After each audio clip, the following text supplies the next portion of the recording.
Thank you for attending the press conference on this snowy Sunday night. We're here to announce that the Wisconsin Badgers have accepted a bid to the Capital One Bowl and will take on South Carolina on January 1st. Kickoff is set for noon Central Time on ABC. This is the 8th time in 10 years that Wisconsin has played a January 1st or later bowl game. We'll turn it over to our three seniors that are with me, Brian Wozniak, Dezmen Southward, and Beau Allen. We will have microphones on the sides of the room to ask questions, and we will have a teleconference with Gary Anderson to follow right at 8 o'clock. Dezmen, if you want to give us an opening statement, and then we'll open it up for questions. Obviously, I speak for our entire team in saying that we're excited to go down to Florida and play in this bowl game against a big-time team in South Carolina. We fully expect to prepare, as well as we can in this next month and go down there expecting to win the game. Thanks, Des. We'll jump right into questions.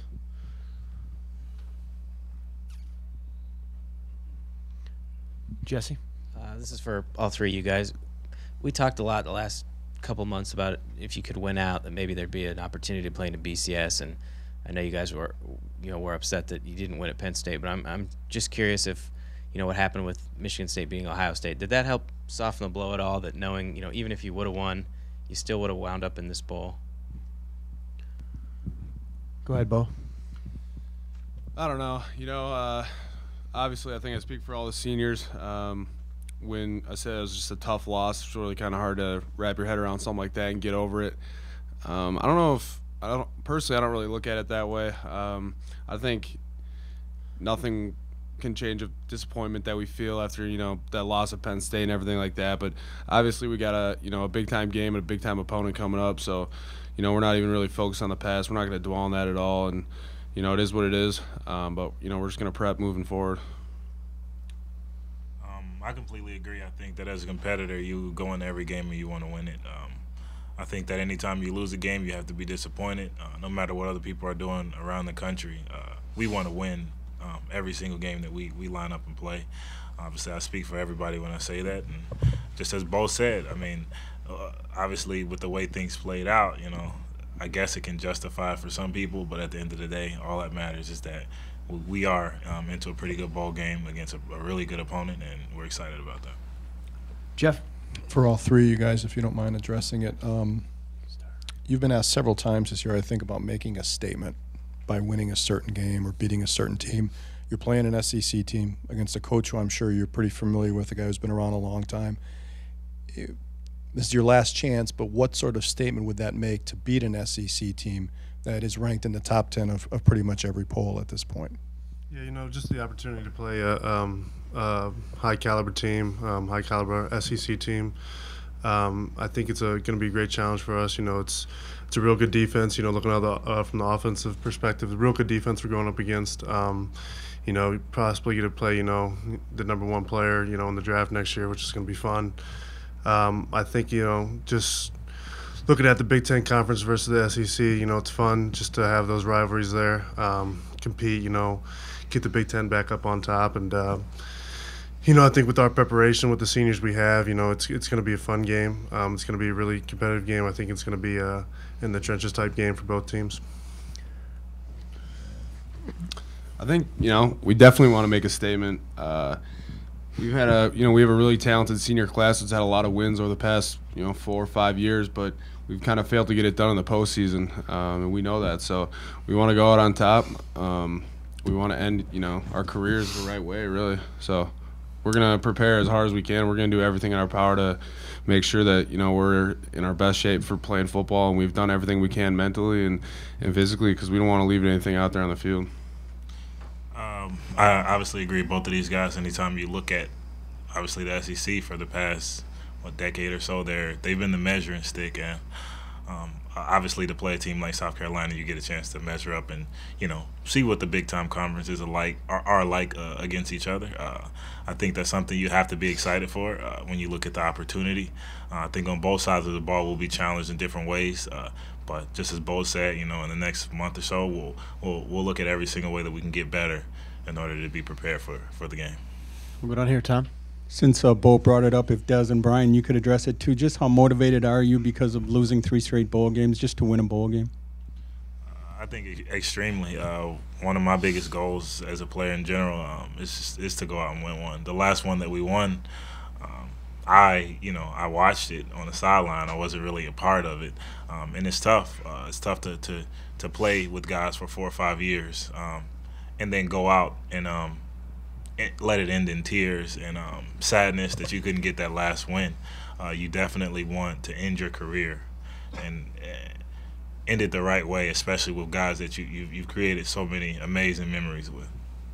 Yeah, I think going off what Des said, I think this is a special senior class. Especially for us. The chemistry we have off the field. Losing a game like that. Just seeing the past three senior classes do it. It's been tough for them. It's been tough for us as underclassmen. And our biggest thing is we want to finish out the season the right way. Obviously we didn't get to do that on our senior day, so we want to take another shot at that in the bowl game and ultimately finish out the season the best way we can. Jeff, for Beau and Des, about over to your left about the defense. I know you guys say you want to prepare for this next game, and Beau, you said you don't want to look back, look ahead, but have you had some time now to sit down and look back at the performance of the defense in that last game and try to get a better handle about what didn't go well as it normally does for you guys and what you need to do to address it?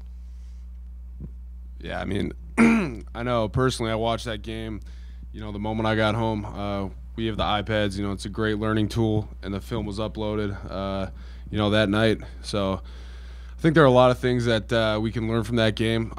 We gave up too many big plays defensively.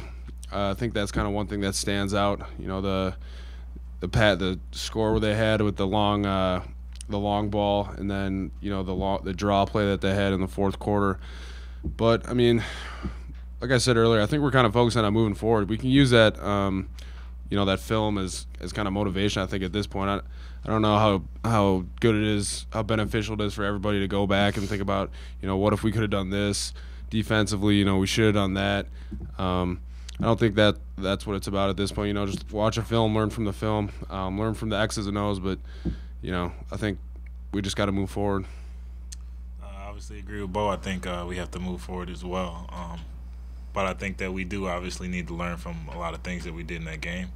I don't think it was any facet of the defense that was necessarily weak. I think we had a lot of little breakdowns that turn into big plays, and I think you can't have that if you expect to be a big-time defense, which is, in my opinion, what we are and what we've been for the majority of this season.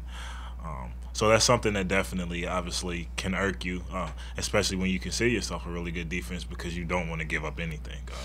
So when you do, it really does annoy you a lot. And I, for one, did obviously get a chance to watch the game as well, and it's kind of annoying because you see a lot of opportunities to make plays as well, and that's something that hopefully will just make our fire burn a little bit more, in the sense to where that we prepare that much harder.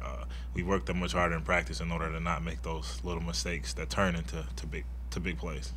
I think that defensively, across the board, we know that we're better than that too. We just want to play up to our potential, and that's definitely not it. So we know that we're better, and we're going to play better than that.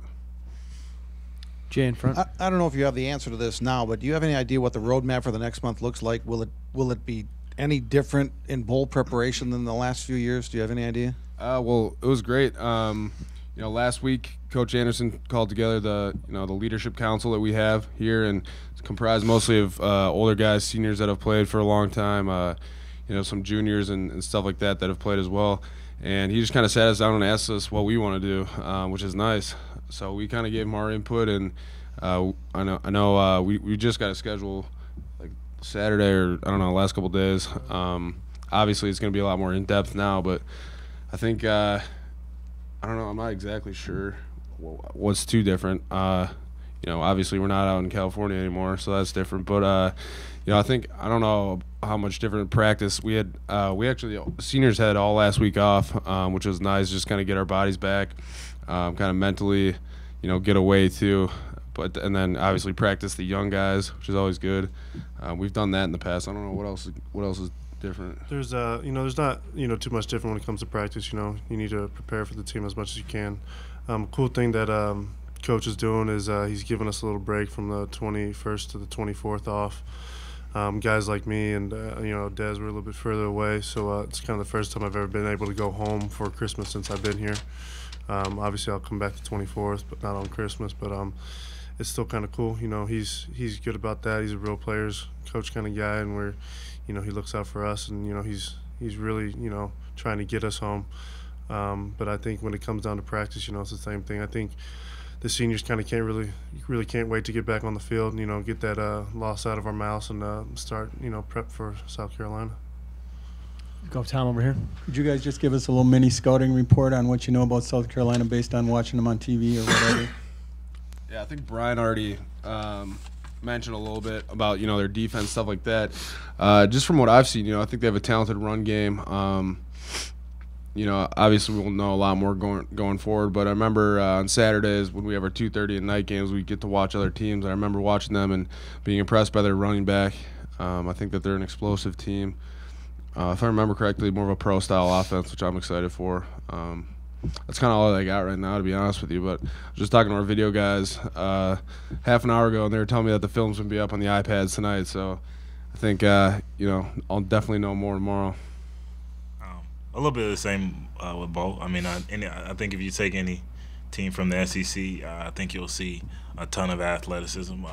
The explosive plays will be made throughout their film just because of how good they are athletically and how talented they are. We don't know very much, obviously, schematically yet, but just from watching them, in the games that we've been able to watch, you have to be impressed with the things that they've been able to do in their run game, and it'll be obviously a big time challenge for us to stop them, but we'll be up to it. Just going back to their defense, the couple games we've seen, they have. Obviously that number 7's a great player. They have more than just him. It'll be a good challenge for the offense. It'll be fun. I know we'll be excited about it. Just talking with some of the O linemen this weekend, we're excited to get the blocking schemes down. Watch the film. It's a real challenge to us, which is always fun, and it's going to be a good game. It's going to be what people will want to see. Jeff? Brian, you mentioned number 7, Clowney. Everybody talks about that play he made last year. I think it was have you seen that play a few times against Michigan? We watched it, yeah. When you Every day on SportsCenter. When you watch that, what do you imagine it might be like trying to block a guy like that? Well, when you watch that play, the first thing you see is you got to block the guy. The two Michigan defenders or the two Michigan offensive guys. They kind of, I don't know if it's just miscommunication or what, they just didn't block him. But with that kind of guy, you got to have technique every play, and he'll be a good challenge for not only our offensive line, but for guys like me at tight end and Jacob and Arnie as well. And it'll be fun. It'll be a good measuring stick to see where I'm at. I think it's just not him on that defensive side, though. I think it's they got a couple good guys, and just looking at their whole team, like Des said, they just got athletes, and it'll be fun to go do our athletes versus their athletes. Beau, have you seen Clowney play? Yeah, I've seen him play. Watched some film earlier this year. Who was asking that question? Sorry, I don't know where to look. Jeff right was. now. Oh, okay, cool. Yeah, definitely seen him play. I think everyone has. It's kind of always in the spotlight, But I think our O-line goes against the most talented and athletic defensive line every day. So, they shouldn't be too surprised. I don't know if number 7 is that much more athletic than number 96 in red. I was just joking. Tom? How hard was it for you guys to watch the Big Ten title game last night and not be a part of it after the last 2 years? I know. Talking with Des earlier, I know you didn't even watch it, did you? No. Yeah, I think we were just looking for score updates. It was weird not being in Lucas Oil for me. Playing that place 2 years in a row, it's a fun place to play in. It was, disappointing as a team, but it was, I guess, good for Michigan State for getting that win or whatever. It was weird. It definitely wasn't normal. Yeah, like Brian said, I didn't watch the game. Obviously, I care who wins. Obviously, it's our conference, and at this point, you support your conference and you want everyone in the conference to win their game. But out there, obviously, not being involved in it and not playing as well as we did last week, you just kind of want to take a break from football and just I guess hit that refresh button and I hope I can speak for every single person on our team. I'm refreshed and I'm ready to go, and I hope everybody else can say the same. Any other questions for the three players? Go ahead, Jeff. Yeah, Des, you mentioned you're refreshed. You've got that wrap on your wrist. Can you tell us what's going on there and will affect you in preparation in any way? I had a minor procedure on my wrist. Something that it's just been nagging the entire season, but it's not very serious. Something that it won't bother me as far as preparation, and I'll be playing the game. Anything further? Thank you, gentlemen. Thank you, everybody.